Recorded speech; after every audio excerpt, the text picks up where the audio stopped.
Alrighty, welcome everyone to the second episode of the Mercuranians Podcast. My name is Cameron. And my name is Stella. Today we're going to be discussing Mercury, Venus, and Mars, the inner planets. Oh yeah.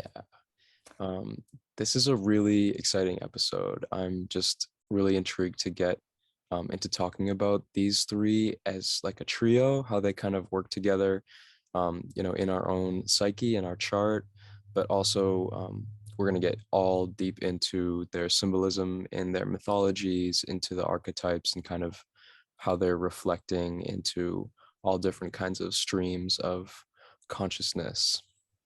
Right, yeah. These three planets really play into each other, and their manifestations in an individual will kind of be coupled with the others. I mean, certain combinations might kind of lean heavily towards one or two of the planets, but I think that all three of them really should be taken together in a natal chart.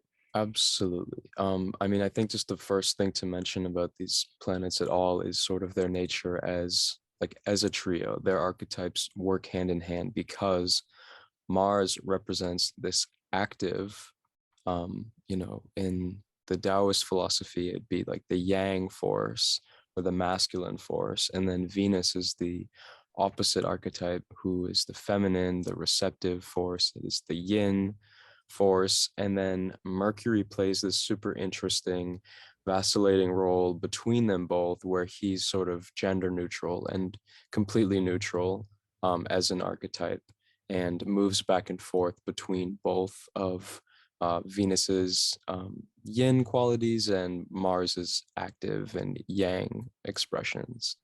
Yeah, definitely, definitely. And Mercury, I know that Libra is the sign of like balancing in the scales, but Mercury sure as hell does a lot of balancing. He kind of does more of a juggling act, I feel like, than balancing, where he's kind of like tossing things up and getting ready to catch them again. Mhm. I So do feel you like want? part of Yeah. Mercury's nature, like as being like a trickster, though, is the fact that he's learning how to balance that. Like he's learning, he's like us, like we talked about last episode, having feminine and masculine energies in all of us. He's like us trying to figure out how to balance back and forth between them both, because that's not easy. And I Right. think like just the varied ways that Mercury will manifest in our lives from our chart kind of reflects that balancing act that Mercury symbolizes. Right, definitely. Um, so as we're journeying along through our discussion of the planets, um, this episode brings us to a really interesting spot along that journey, because this is where we reach a really crucial point in looking at how the planets map onto our own psyche, because these three planets, Mercury, Venus, and Mars, um, in the solar system, right after Mars, we get the asteroid belt, and that separates Mars from Jupiter. And that's really significant because their orbital periods are extremely different. Mars takes about 2 years to do one revolution from our perspective. So through the zodiac, its synodic cycle with the sun is about 2 years, a little over 2 years. And then the next planet after that is Jupiter, who takes 12 years.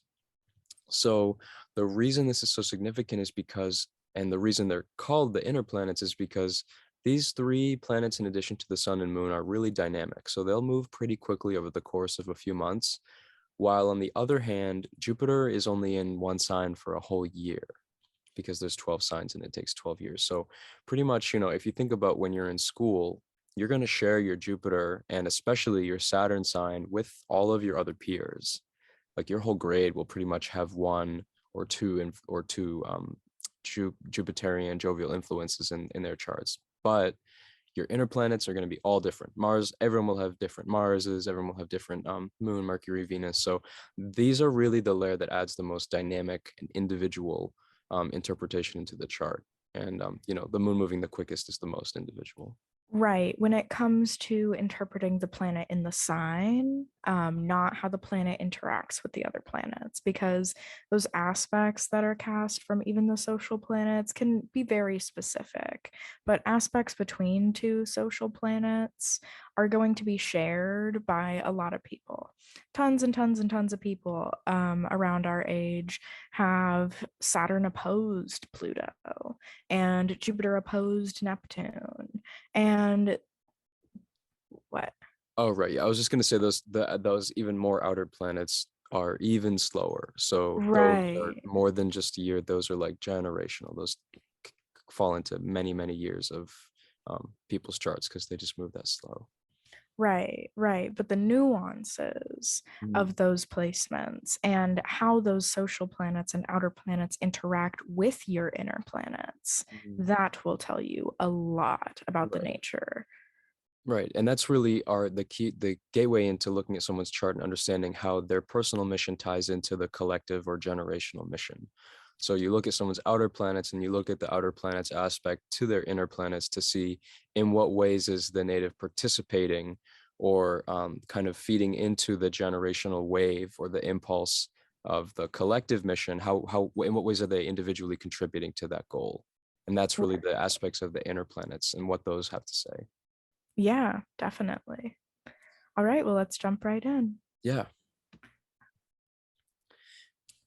Traditional astrologers actually looked at these three inner planets, Mercury, Venus, and Mars, as significators for career or occupation clues in the natal chart too. In addition to looking at the midheaven, they would look at these three to kind of get an understanding of, like we were talking about at the beginning of the episode, our personal, individual activity in the world. That's going to really be shown by these other three inner planets. Right. And in a more modern context, you could kind of look at those and be like, okay, well, Mars is going to be the effort and the drive that the person has. How much time are you going to be spending at work? How driven are you to achieve your goals? Stuff like that. Mhm. Venus is going to be your desires. What kind of career do you want? Right. Do you want to keep your work very, very separate from your personal pleasures? And Mercury is going to have a lot to do with how you go about that and how much mental energy you're going to put into your work. And I know that this is very different from how the traditional astrologers would go about delineating that. But in today's society and in a modern context, you could look at it that way. So just some general significations of Mercury would be transmission, communications. He can be a trickster, trickery. He's very curious, very innovative, asks a lot of questions. What about you? Some quick significations? Yeah, I have some from good old Vettius Valens here. He was an author during the early Hellenistic era, around like 100 AD in Alexandria in Egypt. Um, some of the significations he gave to Mercury was that it indicates education, letters, brotherhood, numbers, accounts, geometry, youth, games, theft, association, communication, service, um, also like sports and wrestling. And that's kind of like the games aspect of it too. But Mars kind of comes into the picture a little bit with that too, but we'll talk about that. But also like forethought and intelligence and the intellect for sure. The other interesting thing about Mercury is that he absolutely rules over uh, astrologers, prophets, diviners, dream interpreters, all realms of interpreting like the divine that is kind of given to Mercury and his archetype as being like a channel for information. Right. Yeah, definitely. Well, in all of those balance significations, you have one thing and then you have another. So, like, it's for even for thievery, like, it's you have to have one thing that you're going to take and put somewhere else. Right. When it comes to learning, it's knowledge that's going from one place to yourself. And I mean, Mercury is also just very adaptable as a planet. It's the fastest moving planet aside from the moon. Mhm. And Mercury, actually, if you were to stand on Mercury, it would take like 200 Earth days almost to watch from sunrise to sunrise for a whole day period. But from our perspective on Earth, it's from one point to rotate all the way around. It's only 45 Earth days. And that's totally has to do with perspective. And I feel like that's something really interesting that speaks on Mercury is just this perspective change where you can watch it rotate. Every other planet, that ratio is 1 to 1, where a day on there is going to look like a day from Earth's perspective. But for Mercury, it's 3 to 2. So a day on Mercury is 3 times as long as it looks like from Earth. Whereas every other planet, it's the same. And then even like with temperatures and stuff like that, like Mercury is has like a huge temperature spread where like on the one side of the planet, it's like negative 350 degrees almost Fahrenheit. And then on the other side of the planet that's facing the sun, it gets up to almost 800 degrees Fahrenheit regularly. And so that really just speaks to this like polarity and adaptability and just changeability of the planet itself, how unique it is. They kind of stick out from other planets. There's also no axial tilt, and like that's like really foreign in our solar system. Jupiter's the second closest, but Jupiter's axial tilt is way bigger than Mercury's. So mercurial energy can be kind of oddball and kind of different, but it always makes it work. Mhm. Yeah, I mean, Valens like straight up says the star's effects go in many directions. So depending on all these different factors in the chart, Mercury's significations wind up bringing all kinds of different things. Like he's definitely the oddball of the planets because his whole essence is to have a wide range of things it can bring about. All of the other planets have a much more stable archetypal root that kind of blossoms the rest of its significations, but Mercury's definitely its whole thing is not having a root and being one thing 1 minute and then being a totally different thing the next. So Mercury really rules over like androgyny in that sense, you know, like gender neutrality, changing form, adapting. It rules over mutable signs, and those signs, eventually when we talk about them, Virgo and Gemini, their whole thing is their adaptability. And that comes from the mental prowess that Mercury kind of rules in bestowing upon people, um, in a way where uh, your own mental disposition to something is just much more fluid. It's much more changeable, adaptable, like we've said. And so Mercury is really able to give that fluidity to someone's mind and their perspective and even their own self-identity. So for people with strong Mercury placements in their chart, like on an angle, or if he's in its own sign or exaltation, those traits will filter themselves into your life in some way. Yeah, absolutely. And I mean, Mercury does not only adapt to whatever sign it's in, but it's also adapting and communicating between all of the planets in the natal chart. Mercury, I feel like, kind of rules that communication between your Venus and your Mars, balancing those two desires. Mercury is going to kind of be that conduit between all of the planets, not only in like a universal celestial context where we're going through transits, but within yourself. Like that Mercury is kind of saying, hey, this is what's going on with Saturn. And it lets you figure that out. And Mercury's placement will have a lot to do with how that manifests within your chart. Mm-hmm. Yeah, Mercury aspects can definitely show where communication is happening between planets in your chart. Definitely.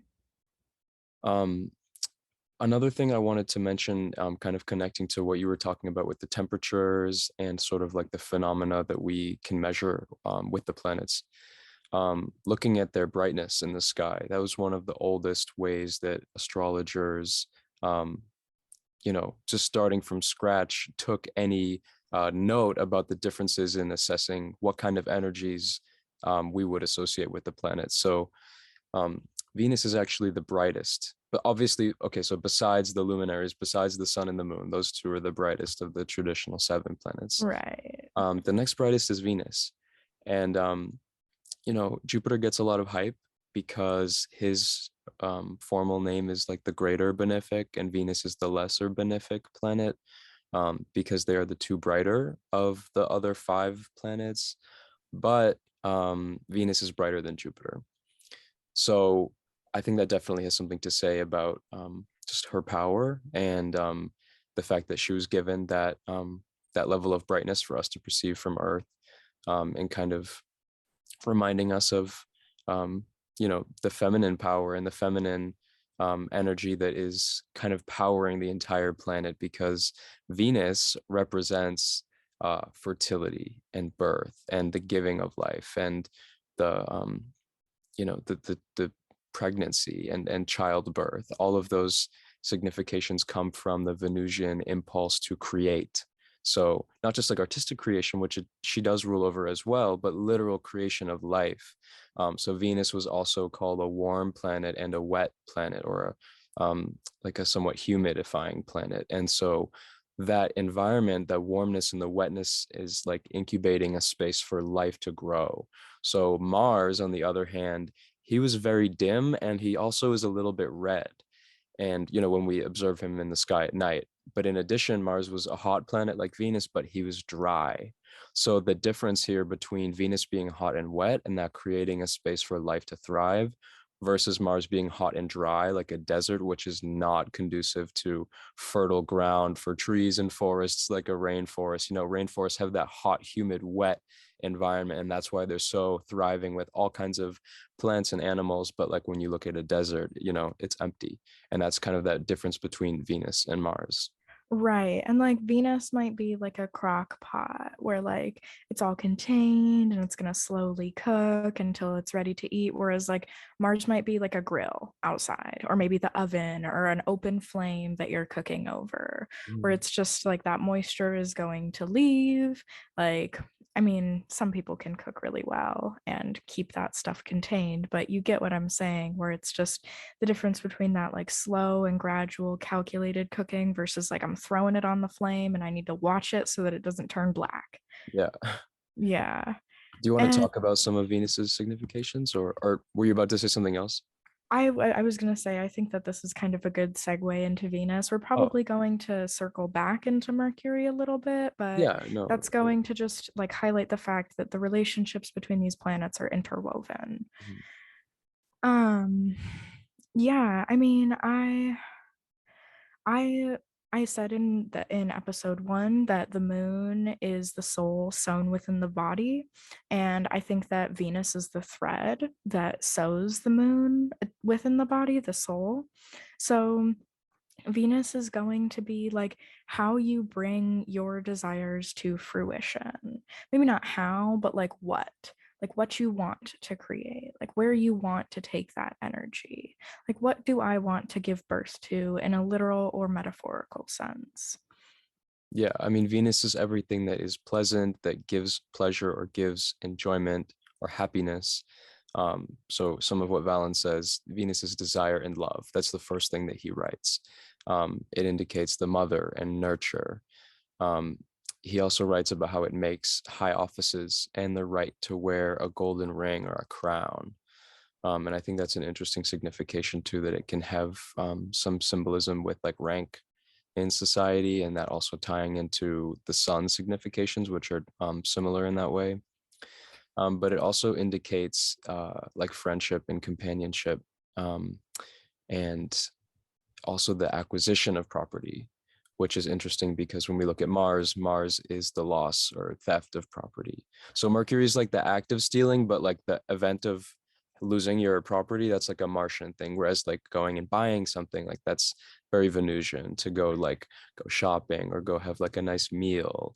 Like Venus rules Taurus, which is like food and like plants, things you grow, things that taste good, pleasing to the senses.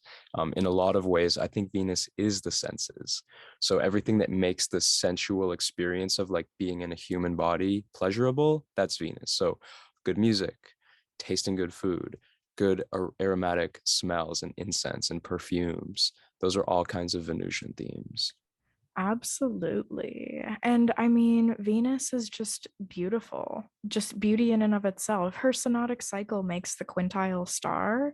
Right. And I mean, we can get into that in another episode. That's a big topic. But even just the nature of the quintile aspect as well, just being this like subconscious, like beauty, this underlying, just like natural magnetism that's there. And I feel like that really ties in with beauty, with Venus, is just this like aurora of just whatever you attract. And when you were saying that Venus is pleasure, there's placements of Venus that can couple pleasure with pain.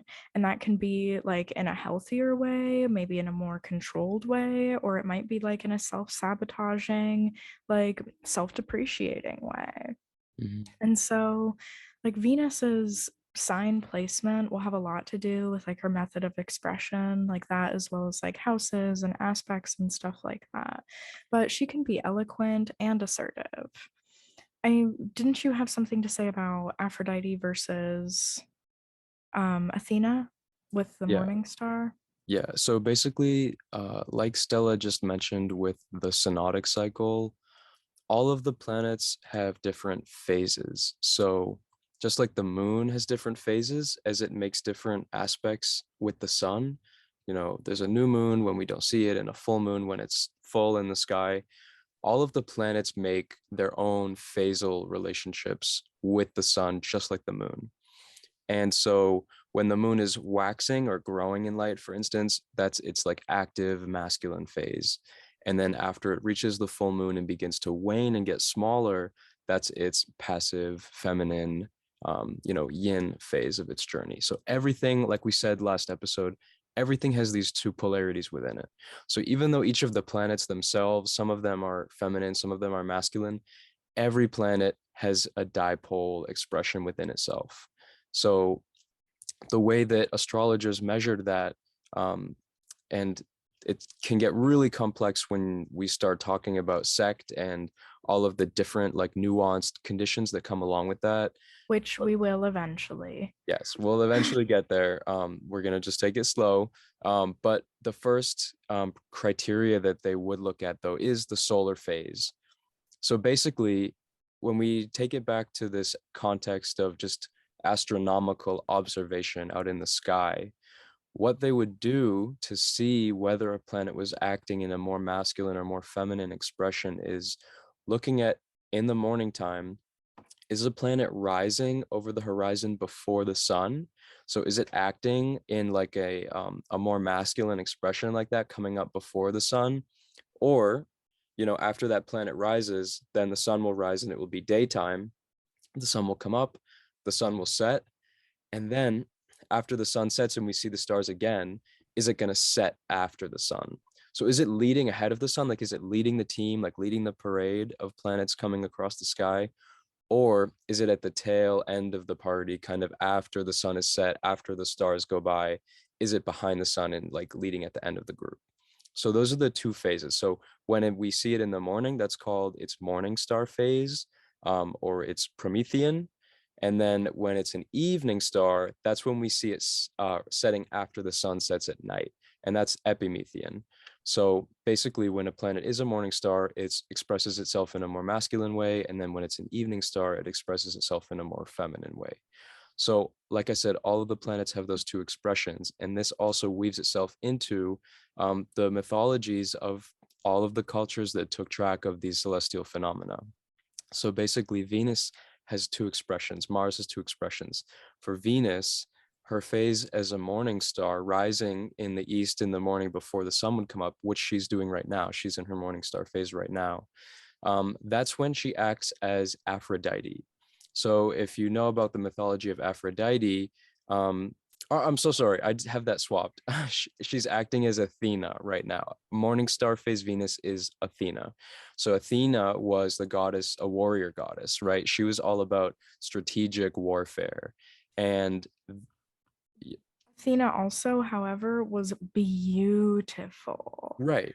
And she was magnetic, and she couldn't she wouldn't be touched. She was Mhm. a virgin goddess. Mhm. And there's this degree of like elegance that I feel like comes with that. Like you look but you can't touch. Right. Like a morning star Venus might have more of a like I'm doing what I want for me and like you're just coming with me to enjoy the journey Mhm. versus like an evening star Venus might be like no like come with me like lead me on this journey Mhm. like I want you to take the reins in this relationship Right. whereas a morning star Venus might be more like let's go here for dinner. Yeah. So then in the mythology, the deity that corresponds with the evening star Venus would be Aphrodite. So that's a little bit more of like the sensual pleasures and beauty that Venus represents. So um, in a way, it can almost be correlated to the signs that Venus rules, which are Taurus and Libra. So that's also something to think about, but we'll come back to that again when we talk about the signs more in depth. But yeah, and so even the Babylonians had their own dual manifestation of Venus in that way, like Ishtar and Inanna. And so all of their deities kind of they had different interpretations that followed the scheme, but notably almost all or many ancient Mediterranean cultures took note of at least Venus's phases. She was pretty much the most significant planet that they paid attention to her synodic cycle like that, which also ties into like, you know, when a planet goes retrograde, that's all a part of that cycle. Basically, when it goes retrograde in backwards in the sky, that's when it switches to being a morning star or an evening star. So that phase is super an important time to kind of tune into the energy of that planet and how it's shifting on the Earth. Yeah, definitely, definitely. And we just backtracking just a little bit, Yeah. but we were talking about Venus ruling pleasure.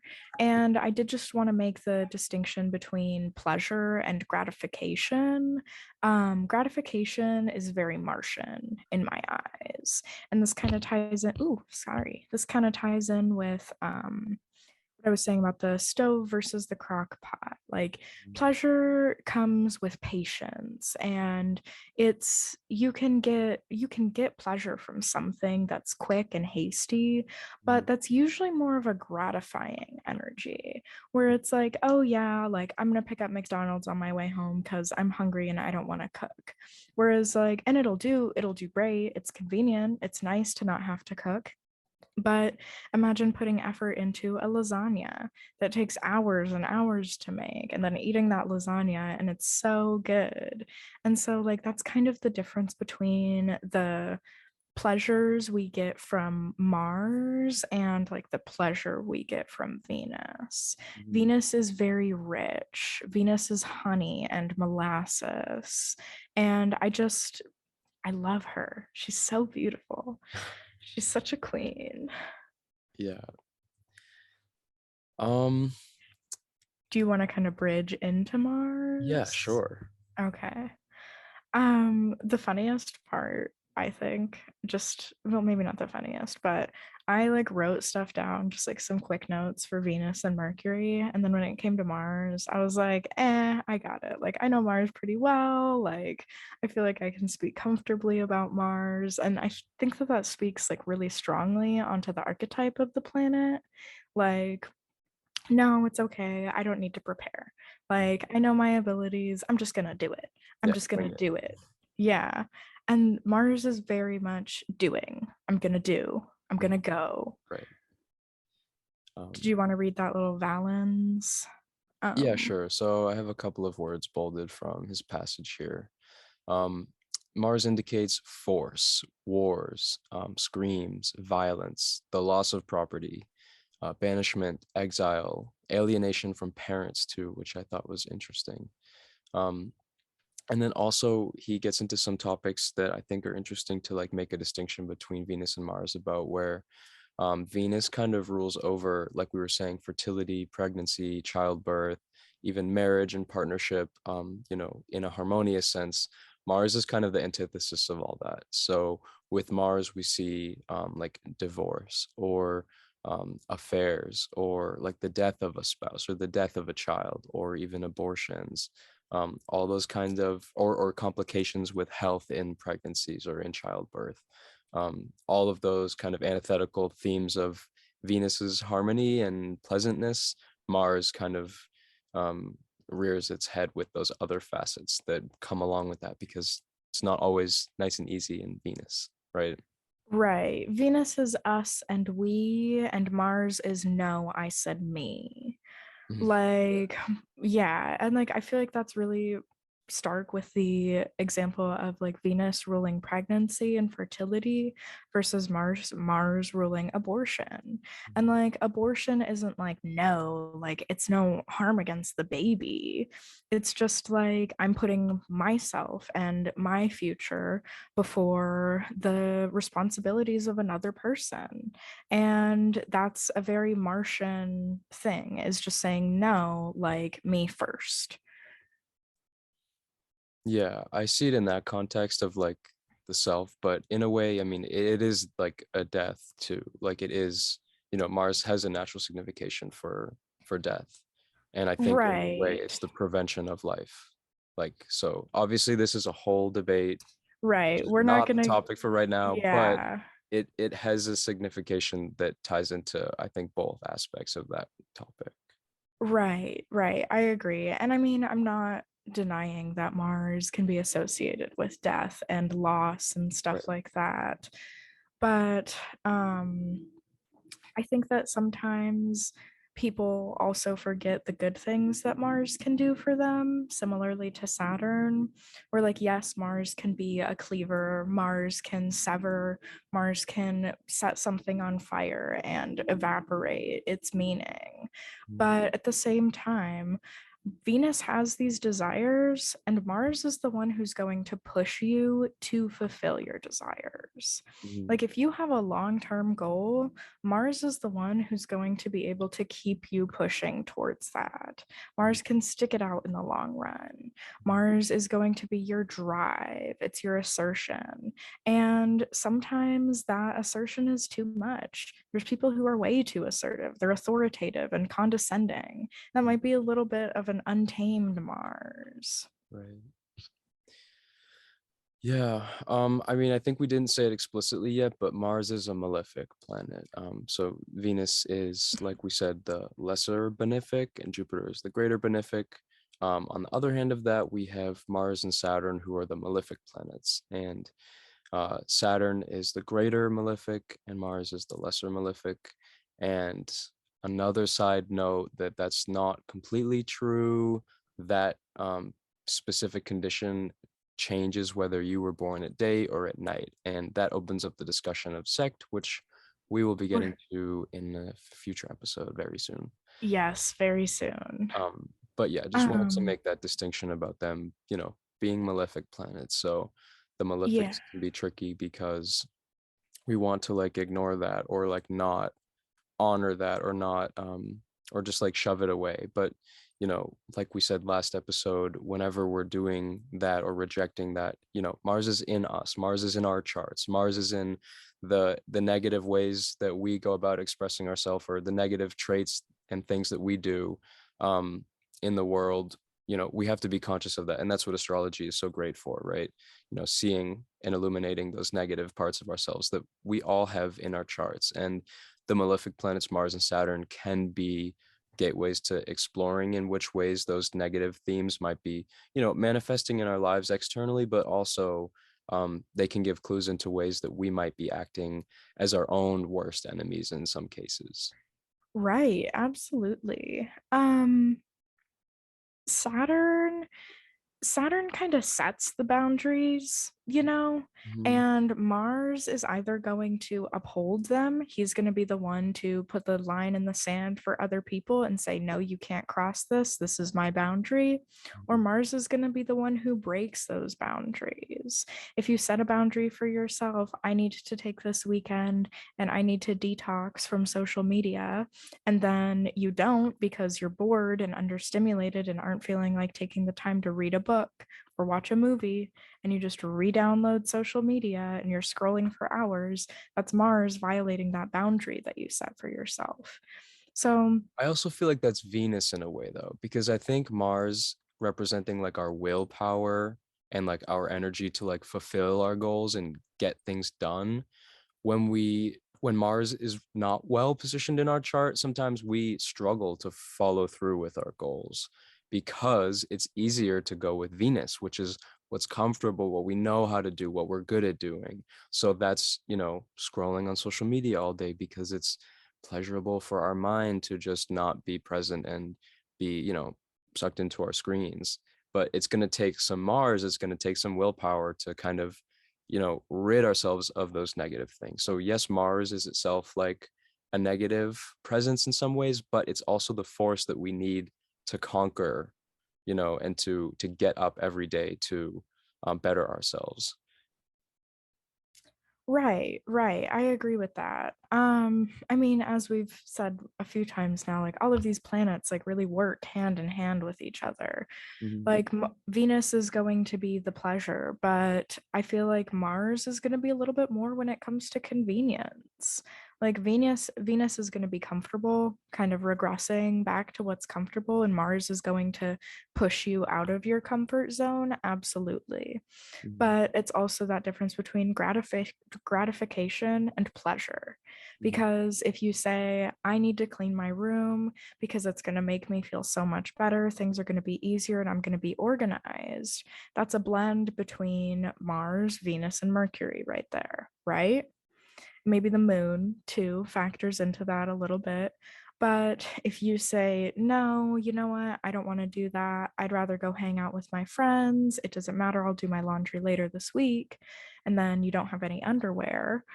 That's Mars. Like that's like getting ahead of yourself, like pushing things back and just like going for it, I feel like. So I guess it kind of depends on the attitude of it. Mhm. Yeah.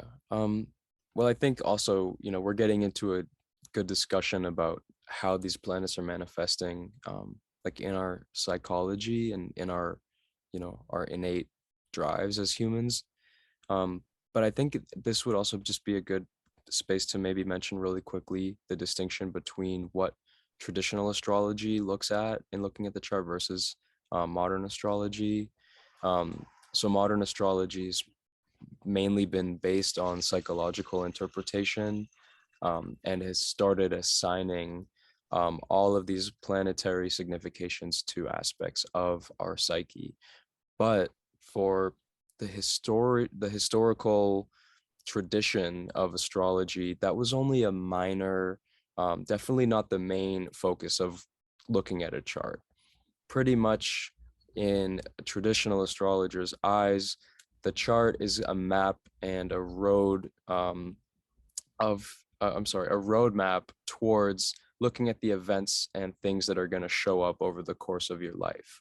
So planets can be significators for other people or for children or parents or friends, and they did have like different ways of looking at and assessing the personality or the temperament of someone, but that was nowhere nearly developed to the extent that it was today, or in the context that Stella and I are kind of talking about right now, until the birth of modern astrology and psychological astrology. Yeah, definitely. And I think that that also ties into some historical context where it's like when you sought out an astrologer in BCE days, like it wasn't because you wanted to figure out your soul and like weigh your grievances always. Like it's like, is my son going to survive? Yeah, Like, is he going to be able to continue out my business and my career? Is he right. going to die when he's Yeah. young? Stuff like that. Right, because now it's like, an astrologer or like someone that like wants to look at your chart, they'll tell you about your sun and your moon and your rising sign and what that means. But if an astrologer was given a chart to analyze 2000 years ago, the first things they're doing is looking at techniques to see if the chart is even worth reading because the kid might die, or this is the chart of someone who's going to die when they're 20. So the first thing they would look at is actually they would do use different timing techniques to look at the length of life and say, is this chart I mean, they would still read it, but they wouldn't give as much time to spend on looking at the chart if it looked like this was going to be someone that dies young. Right, absolutely. And that's just a historical context, Right, because back then you had 7 kids and you were lucky if 2 of them survived. right. Um, But that was a little yeah, digression. but it was an important discussion too. It is worth mentioning. Yeah.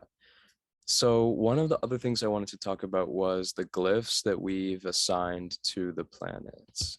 And I guess starting with Mercury, any of you who are not familiar with that glyph, if you can picture like a circle Here with it like, is. oh yeah, that's pretty much it Yeah, there. this is Um, it. It's the oh, I glyph of see it now. Mercury. Yeah, Right the there. horns Put it on the were board. small, but I see them now.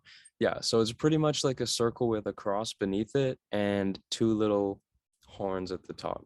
So if you can picture like Hermes in mythology, like he kind of had like the wings, and also he sometimes was like wearing a hat that would have like not Viking horns, but like if you know what I mean, or if you can picture it, like that's kind of what it was. But it's also a symbol of the caduceus wand, which is what Hermes was depicted as holding in art, and from classical sources, it was his rod that he used and kind of carried around with him. I could be mistaken here, but isn't Mercury's glyph, doesn't it have something to do with the sun and the horizon, with the placement of the cross? Doesn't it have to do with something like that? Oh, like Or the like sun dusk over the and physical. yeah. Like This is the sun over the cross. right. Yeah, I so Mercury's, yeah, I've seen those before. So like Mercury is like it's the crescent, which is like the moon over the sun over the elements. yes, Like and Venus is just like the sun over the elements, and then Saturn is like mhm, the 4 elements because it's the cross over the sliver, so it's the elements over the moon. Yeah, maybe we should do a glyph yeah, episode I because think we should, um because there's a lot in them that just is mhm, easy to miss. yeah. But I want to say that part of that factored in with like the moon and the sun and then the 4 elements.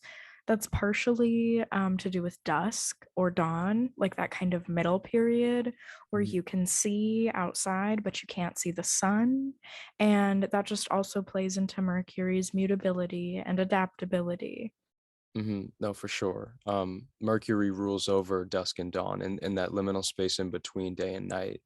You know, Mercury in so many ways represents the force that connects the sun and the moon.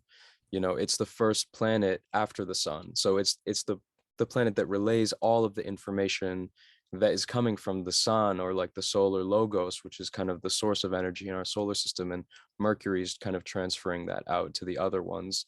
um, and the other interesting thing is like about this is kind of how Mercury, in a sense, kind of relating to our mind and relaying the moon to the sun. So relaying our soul and our inner world to the moon, which is our physical body, and how, you know, the moon reflects the light of the sun. So the moon is like our consciousness reflected into the physical world, and Mercury is the force that relates that transference of what's on the inside to what's on the outside. And so connecting with other people, talking with other people. I think Mercury rules over like siblings and friends too. So, Right. you know, Yeah, absolutely. And I mean, even with, I would be so interested if anybody listening wants to share. There's some people who have an internal monologue, and like there's some people who don't. I personally have like a council or like a choir, like in my head, and they're all talking, like they all have things to say. And the fact that somebody just doesn't have that like internal conversation is so fascinating to me. I've been slowly trying to like find patterns in like Mercury placements and like thought processes. So if mhm. anybody wants to share, please let us know. If you don't want to comment, our DMs are open. But do you think in words? Do you think in pictures, sensations? Can you hear your thoughts? Mm, Some people can't hear their thoughts. It's just a thought. right. And some people can't see visualizations too, like the Yeah. aphantasia Yeah, yeah, yeah. Mm-hmm. and also synesthesia. I Yep. would love to study. I That would be an amazing thing to study in people's charts. Like I know Lord has that too, but like the mixing of senses, like that is so like Mercury, Venus, I feel like.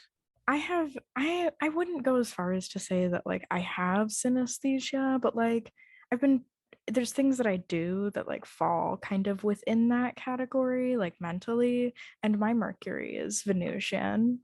Right. Yeah. Yeah, but that was a little digression. Yeah. Do you want to talk about the glyph of Venus? Yeah. So then Venus looks like a circle over the cross. So it's pretty much Mercury without the little horns, and the it's supposed to symbolize a hand mirror.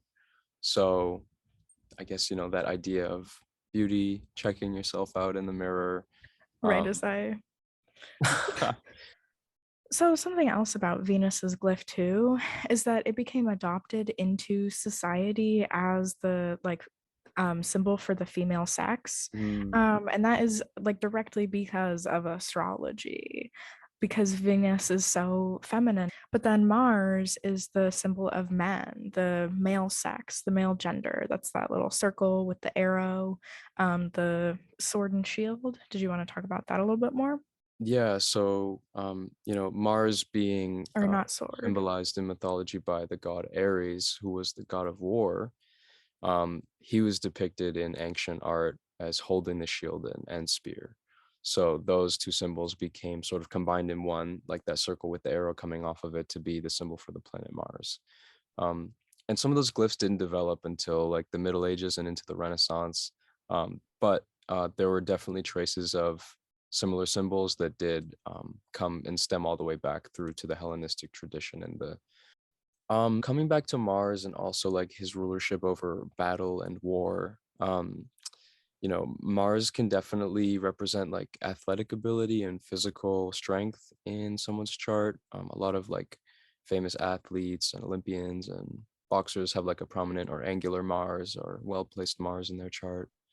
Um, but also, I think it's interesting from the perspective of like in the ancient world. For instance, like the Athenians, when they were going into battle, they didn't pray to Ares, who was Mars, like the god of war, but they would like pray to Athena. Well, obviously, because Athens is named after her.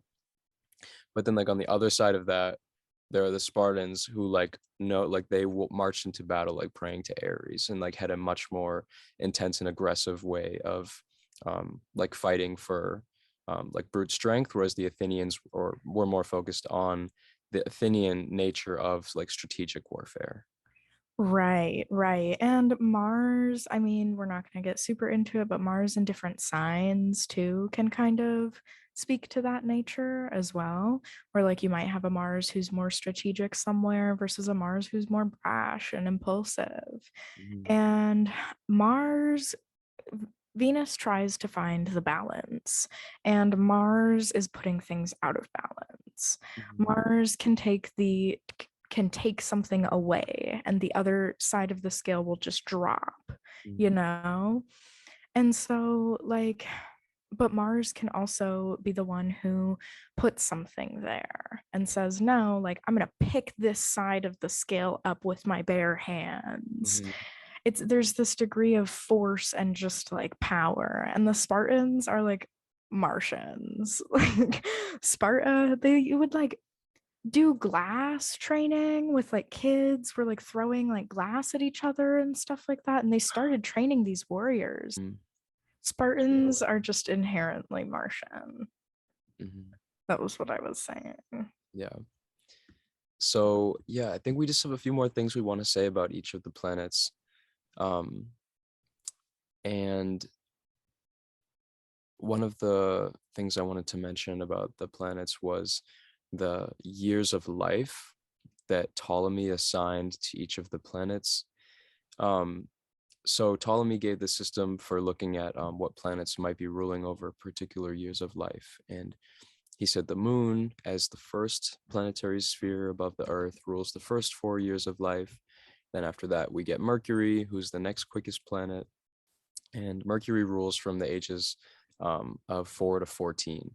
So these are the young years of life, like in elementary school, making friends, having interactions with siblings and family. So these are very mercurial times. You're learning so much in those first years of life. And then after that, the Right. next planet we get is, or what did you want to say? And also just like think about like kids that fall into that age group, like they're little tricksters. Yeah. Like they'll steal your food, they'll get into trouble, The like lie. yeah, and you can see right through it, but they Mhm. just so confidently lie, like right to your face. Yeah, I would say Mercury absolutely rules over that youthful years of life. Definitely. And then, so after that, we get Venus, and then Venus rules from the ages 14 to 22.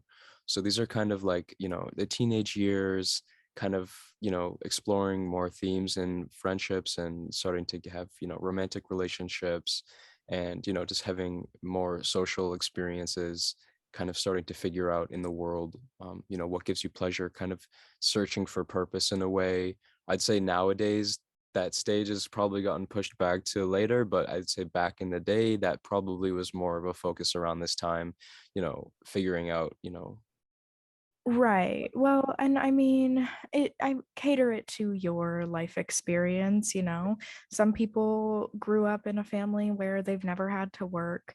They didn't have to work throughout all of college and anything like that, and other people just didn't get that same privilege. Mhm, And so, um that that that energy, that era of Venus, these are still things that are coming up. You know, it's usually high school when you start to make your friends. You might have some bad friendships that kind of show you, I don't want to be around people like this, but it also shows you who you want to be around more. mhm, And those years, I mean, that's when people start to experiment with like their sexuality and like their true self-expression, like especially by the time that you move out of your parents' house, since so many people have like authoritative parents.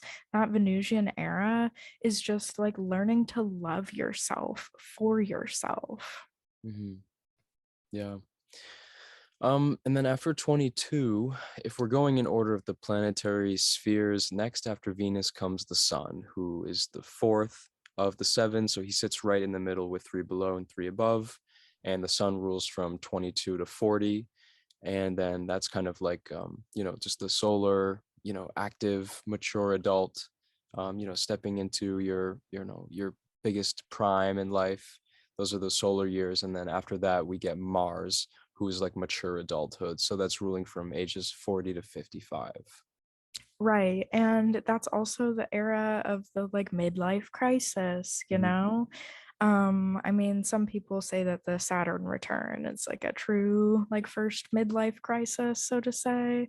mhm, But I think that like middle age between like 40 so on, you're kind of questioning where you're at. You're like, do I like want to stay here? I've put so much effort into getting my life here. Like, am I happy with this? Do I want to uproot my life and start from scratch with that like Mars? Or am I going to appreciate what I have? Do I appreciate what I have? mhm. There's a lot of questions, and that is one of the biggest ages.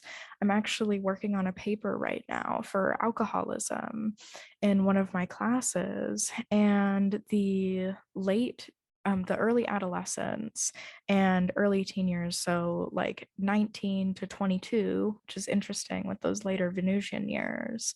That is when a lot of people start to like use substances for the first time, and they kind of go crazy with them. And then by the time you're into your like 20s and your like mid to late 20s and 30s, for most people, it dies down. But at 40, there is this like huge spike in return of drinking habits. And I just think it's really interesting how that kind of co-aligns with Mars ruling intoxication and drunkenness and stuff like that. And I can really only speak on alcohol consumption because that's all I've researched, but it's interesting to see that concentration of era. Yeah, and I mean, I definitely am excited to talk about different planetary cycles and returns and how those affect by transiting, the transiting energies, how those affect the years of life. But yeah, I mean, that's an interesting example too, because this is just one way that Ptolemy assigned to these years. And there is a good rationale behind it. Like he's using something that's called the minor years of the planets, which is just an interesting way to look at their long-term effects in their synodic cycles. But there's a good rationale behind it. But yeah, it's interesting how there's a little correspondence there between the research you did on intoxication with, or at least alcoholism. Right, right. Mhm. And something I did want to mention about the lungs is Valens says that Venus rules the lungs, which is really interesting because that's just a traditionally mercurial thing with the pairs.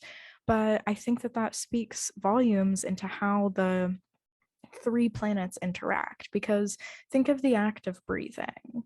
What allows your lungs to expand? Your diaphragm. It's a muscle. What is muscle? Mars. What are the lungs doing? They're exchanging oxygen to fuel your life and getting rid of carbon dioxide waste that your cells produce. And so Mercury is kind of the mechanics behind that. The lungs are Mercury themselves, but the act of breathing and that like exchange of energy being fueled by that muscle of Mars, I feel like those three things just like really kind of speak to that interaction. And I don't know what Valens meant when he said that Venus rules the lungs, but that's how I take it. Mhm. Yeah, sometimes it's tough to get the context for that because in some ways, whenever we're reading traditional sources, we kind of just have to like give them the benefit of the doubt because, if they're saying this stuff 2000 years ago, there's probably good reason, but at the same time, like half the times they don't give explanations or reasons why, and we just kind of have to trust. And there's like that other line between, well, are they just making this up? Because half of the authors say that, oh, this has been passed down for millennia of astrologers, and like you wonder, like are they just making that up, or was that actually in the tradition? And I think what is nice is that we do have a scope from at least the early Hellenistic period through the medieval era into the Renaissance era of astrology to kind of see, what topics have stayed true to the significators of the planets or the signs and what kind of came into the tradition, along the way, or what has been lost from using the significators. So, in a way, maybe we could say Venus, she is a significator and that's just been lost. But, Right. it's a whole discussion. That is also true. And I mean that we talked about this in our introductory episode, how like I think that astrology really should evolve as our society evolves. Absolutely. Astrology needs to evolve with it. And a lot of our practice comes from the root of traditional astrology, but it gets catered to today. Mhm. And I don't know, I think these inner planets are the caterers of each little society in yourself. I think we're Yeah, I think we're ready to wrap up. good. Yeah, we've had quite the episode today. Hmm. We're definitely feeling Mercury in Pisces right now. You guys are seeing a very heavily edited. There it is, a very heavily edited version of this episode. Yikes! This was a little bit of a struggle. I don't know what happened, but we made it through, and we're glad you guys stuck with us. So next time you can join us to talk about the social planets, Jupiter and Saturn, and I am super excited to talk about that episode. That is going to be a really interesting discussion for sure. Absolutely. That is going to be really fun. Yeah. I think this was a good learning experience, this episode. It was definitely a little chaotic, but it's fun nonetheless, always. Mhm. Um, so I mean, keep practicing astrology. Tune in for next week's episode. We might be doing another week ahead forecast sometime soon. I don't know if you guys saw that one, but it's still uploaded on the Mercuranians Twitter Yeah. at the Mercuranians. Mhm. Yeah, if Yeah, you guys aren't on Twitter, we're doing live spaces on there to talk about the current transiting energy. So if you're not on Twitter or following us there, definitely find us there. We have a lot going on Twitter. So yeah, definitely give it a look there. And yeah, stay tuned for next week's episode on the social planets. absolutely. All right, All right. guys. We'll see you next week. Yes, Mercuranians out. Happy Happy stargazing. stargazing.